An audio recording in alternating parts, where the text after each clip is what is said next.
Olha, eu vou dizer uma coisa aqui, muito, digamos, um relato biográfico.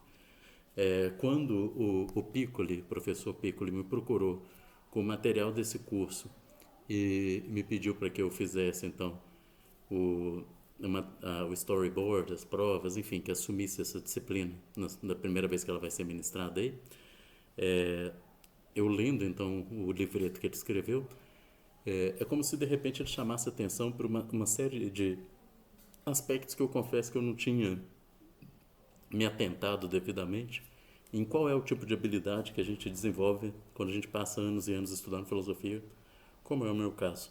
É como se eu tivesse tão habituado a isso e de alguma forma tão é como se fosse uma coisa tão natural. Ele se torna, né, depois uma coisa natural, como um pianista que sente e sai tocando, fica parecendo até fácil, né? Mas enfim, o fato é que é como se eu ficasse mais sensível às dificuldades que o iniciante tem nessa atividade que é ler textos filosóficos. E escrever. Vamos deixar escrever para depois, porque aí realmente o bicho fica um pouco mais feio.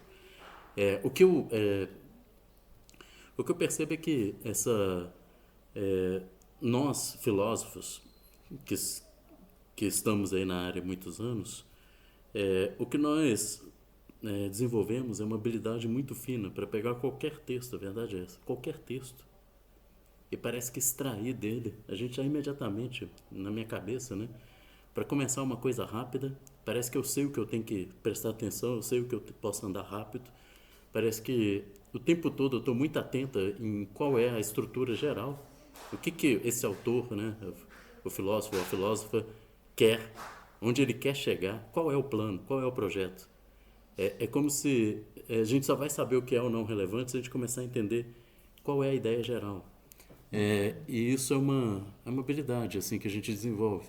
Eu começo a ler um texto, eu quero saber qual é o plano, o que ele quer mostrar, quais são as peças importantes para que ele consiga mostrar o que pretende. É, e o argumento ele vai ficando na minha cabeça, assim, é como se fosse uma peça. É como se eu não sei como explicar, imagina que você visse uma imagem e você tirasse as formas, por exemplo, e abstraísse, né, daquele complexo alguns elementos e retesse esses elementos fossem retidos de alguma forma, uma espécie de memória de trabalho que fica ali enquanto você está ali na lida com o texto. É isso. Eu vou construindo uma espécie de quebra-cabeça mental com essas peças que eu vou extraindo. Essa é um pouco como eu descreveria essa habilidade. E eu percebo assim que as pessoas, em geral, elas, em particular argumentos, é claro, até porque eu trabalho na área de lógica, é, é como se a estrutura argumentativa para mim é uma coisa fundamental. Assim, eu vejo qualquer texto, se ele tiver uma argumentação, eu sei qual é a argumentação.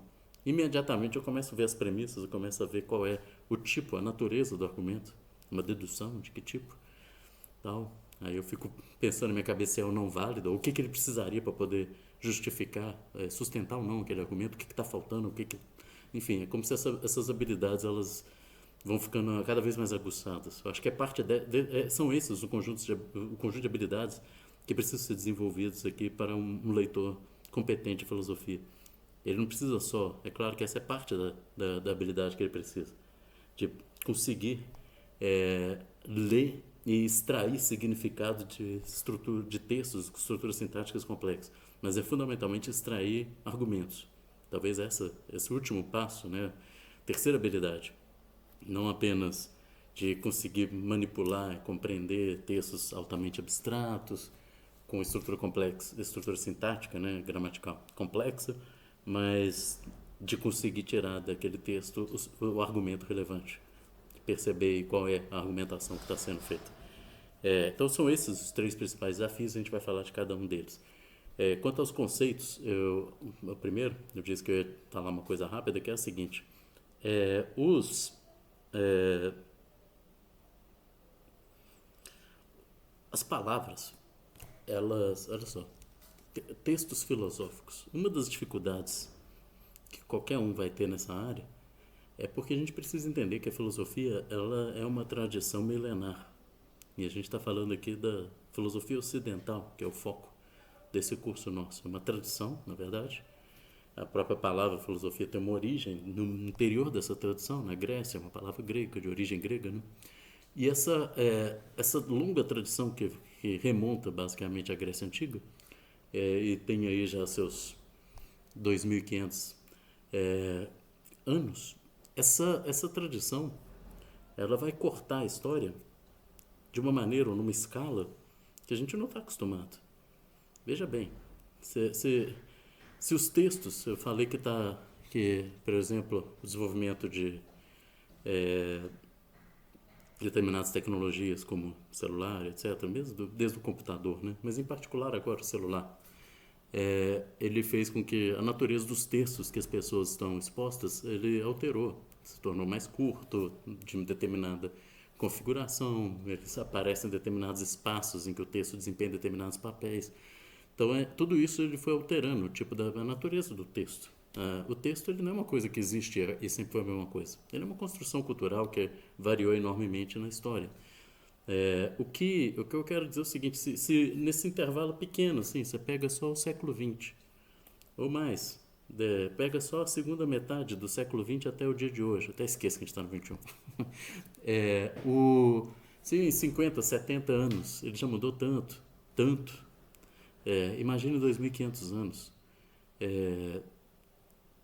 O que eu quero dizer é que na filosofia, quando a gente lê, por exemplo, um texto de Aristóteles, quando a gente lê um texto de, sei lá, Tomás de Aquino, período medieval, ou de Agostinho, né, na patrística, se a gente lê um texto do século, sei lá, 17, Descartes, Leibniz, ou do século 18, texto Kant, 19, Nietzsche, sei lá, pensa qualquer autor, ou mesmo lá no início do século 20, um texto, sei lá, do Heidegger, ou de diferentes tradições, por exemplo, Wittgenstein.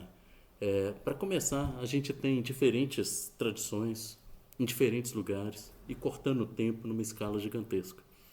Então, por exemplo, os primeiros textos filosóficos na antiguidade grega, eles não têm muito a ver com o que a gente chama de um texto filosófico. Eles são, por exemplo, na forma poética. Platão escrevia na forma de diálogos, né?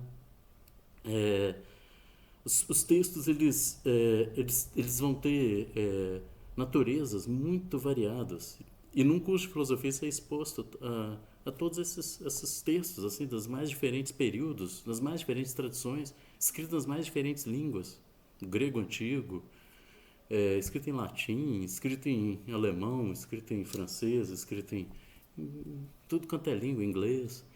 É, o que é, o que a gente vai observar, então, é que essa habilidade também da leitura significa entender cada momento, a natureza de cada texto. Eu fico pensando assim, daqui a pouco, talvez eu pegue um exemplo, mas se vocês pegarem os exercícios que estão no livreto, no storyboard, nas atividades propostas aqui nos fóruns, né, seja nas tarefas dessa disciplina, vocês vão encontrar textos assim super complicados. É claro que os exemplos, os exercícios, né, a gente selecionou. Na verdade fui eu que selecionei, vocês podem me culpar por isso. Eu selecionei passagens que ilustram esses problemas que são os mais renitentes aí para a leitura de textos filosóficos. Então eu escolhi passagens complexas, com argumentos difíceis de você extrair ali do texto, com estruturas sintáticas ultra rebuscadas, sabe? Com sentenças de, sei lá, 200 palavras, um negócio gigantesco. E de diferentes contextos. Eu peguei desde Grécia Antiga, eu peguei de tudo. Modernos, de alemão, francês, de tudo. E eu gostaria de chamar a atenção, assim, pensa bem, pensa em um cara como, por exemplo, Leibniz. Tem um texto que eu pus do Leibniz, e aí que não é fácil. Olha pra cara do Leibniz. Vocês já viram uma imagem? Entra no Google, digita Leibniz. Vocês vão ver um cara com uma roupa do século XVII, uma peruca que vai até, sabe? Eu acho que o Leibniz ele devia ser aqueles caras que ganham concurso de peruca no século XVII, porque a dele era uma coisa gigante. Acho que ele disputava com Newton na época. Mas enfim, só de você olhar para a roupa dele, aquela roupinha de século XVII, um sapatinho,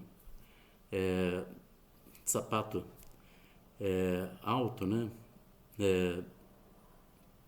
com tamanquinho, uma roupa toda cheia de frufru, aquela peruca.